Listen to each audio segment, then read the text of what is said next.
এক ছিল সুখী পরিবার। পরিবারে ছিল বাবা মা আর কন্যা সন্তান। সেই সুখী পরিবারের হঠাৎ একদিন কন্যা সন্তানটি অসুস্থ হয়ে পড়ল।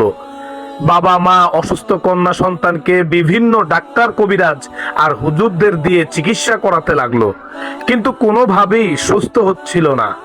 তারপর একদিন একজন মসজিদের ইমামকে ডাকা হলো। অসুস্থ কন্যা সন্তানকে ঝাড়াতে ইমামকে বলল। সেই ইমাম ছিল পরহেজগার একজন ব্যক্তি। ইমাম সাহেব কন্যা সন্তানকে বিসমিল্লাহর সহিত সূরাতুল ফাতিহা 7 বার পরে ঝেড়ে দিল। ইমাম সাহেব ঝেড়ে দেওয়ার পরে কন্যা সন্তানটি সুস্থ হয়ে গেল। এই এক ঝাড়াতে সেই কন্যা সন্তানটি 10 বছর পর্যন্ত সুস্থ ছিল। সুবহানাল্লাহ। এই ঘটনা থেকে পরিষ্কারভাবে বুঝতে পারলাম যে পরহেজগারি আর ঈমান সহি থাকলে ঝাড় ফুঁক, কবিরাজি আর ডাক্তারি সবকিছুই তখন সুন্দর ফলাফল